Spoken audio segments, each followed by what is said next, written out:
Football lovers, sanibonani and welcome back to Football Trends.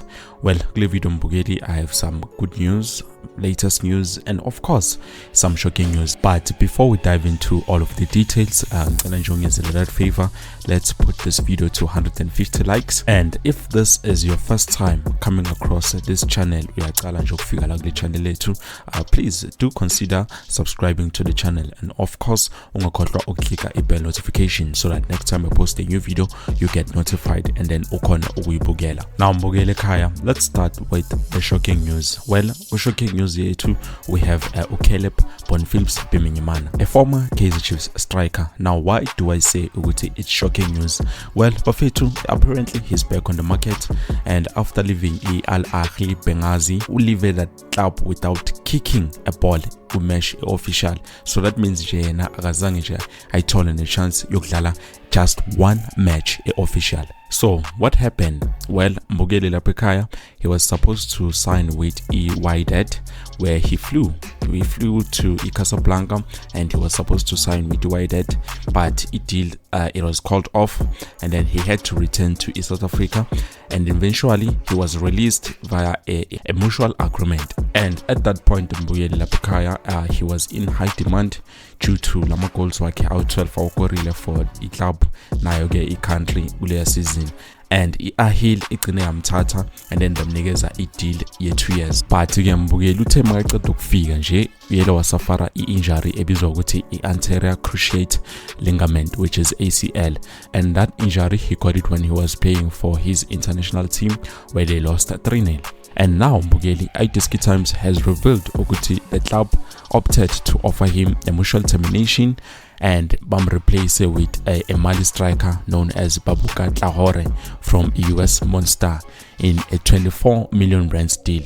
So kuyimanje nje Mbukeli ngikhuluma nawe nje uBiminyimana ubuyelile ekhaya kubo, is sitting there as a free agent waiting to be signed. Now let's talk about the latest news. Well, Kaizer Chiefs has a huge boost against the club known as Richards Bay on the 21st of April, and with 7 games left before the end of the season, Kaizer Chiefs can still finish in the 3rd place if they win all the remaining games. They are at number 8 on the log with 30 points from 23 matches. If they win the remaining 7 matches, it will take them straight to 51 points, enough for a 3rd place finish, depending on whether they win all those matches. And as they chase that number 3 spot, Kevin Johnson will be pleased to welcome back a highly rated defender known as Tadoyone Ditlhokwe. Obviously, we all know what he was establishing himself Gumako's starting lineup until that shoulder injury came in, and he got this shoulder injury njengoba nje beka performa lapha ku national duty.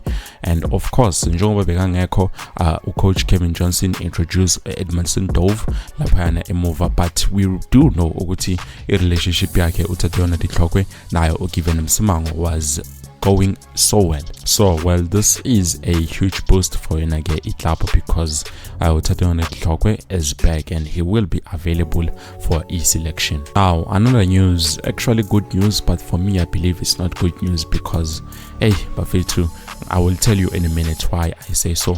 Reported by Kaizer Chiefs themselves, this is what they had to say. Kaizer Chiefs have handed sensation Mundo a contract extension that will see him stay at Naturena until June 2028.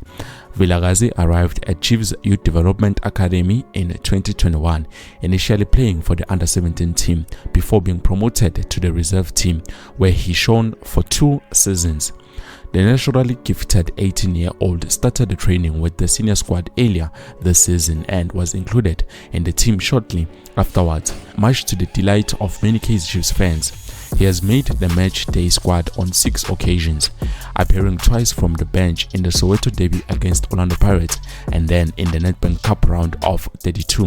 The Soweto-born attacking midfielder expressed his delight at signing this contract, saying, "I am happy and excited to have a contract with a big club like Chiefs.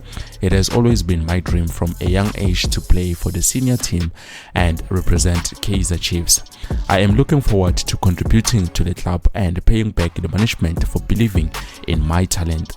I thank all the supporters who always push me to do better. I promise not to disappoint." Kaizer Chiefs sporting director Kaizer Jr. expressed his excitement about this development by saying, "We are very excited to be able to conclude this contract extension. Mundo is an exceptional talent and we are looking forward to seeing him showcase his good given technical ability with senior team for many years to come. It's now all about the hard work for the young man and we know he will do his best." Mundo's promotion is a testament to the great work in our development structures.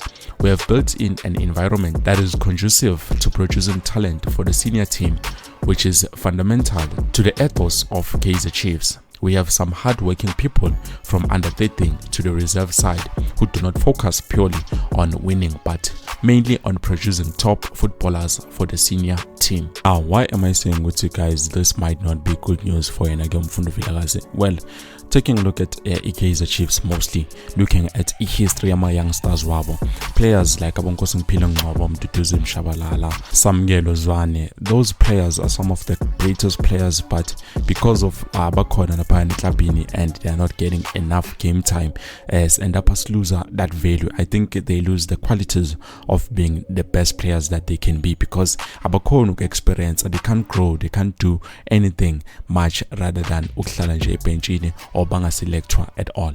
So this is why I'm saying it's not good news for Mundo. If only he had a chance to bamfage loan, at least that would be something, because definitely then he will be playing and then magpela that loan abuye mayphela leyo contract there. No, ukuthi ahlale nje etimini and then ahole mahala without doing any much of the work. Now guys, let's talk about Usiathemba Sithebe. He said, "I'm really happy to have got back into the team and be given a chance to make a strong comeback playing the full 90 minutes. I am proud of myself for that." And he did talk about Lela goal, like where he was defended by Darren Johnson. This is what he said: "I thought it was going in, but it was one of those days when you don't have the luck." And he further discussed about the team's performance, saying, "Obviously we are concerned, especially when we look at some of the games where we made a lot of opportunities but the ball just wasn't going into the net. As players, we need to pull up our socks and keep working as hard as we can in the remaining games." And I do agree with him, Lana, because a lot of the time they were making a lot of silly mistakes and mess out on those opportunities that they've created for themselves in terms of scoring goals. And obviously, last but not least, it did talk about the CAF spot, and he said they are near the bottom of the log and fighting for their survival. So it's going to be a hard match, but we need those points just as much, and therefore we will be going all out to beat them. We want to first secure our place on the top 8, but we want more than that. We still want to qualify for a CAF competition next season. So for me guys, I'm happy with players like Sithebe. They recognize our mistakes wabo and they're trying to rectify them, and definitely they do want the same thing that we do want as fans, for us to see us winning and then install those trophies and get to the big competitions like CAF. So I believe this is a great spirit of winning, that winning mentality. But well, Mbogeli, I believe this is it. Thank you so much for watching guys. Please make sure to like the video, and mangabe when you're here, do subscribe to the channel, and of course click the bell notification so that next time I post a new video you get notified.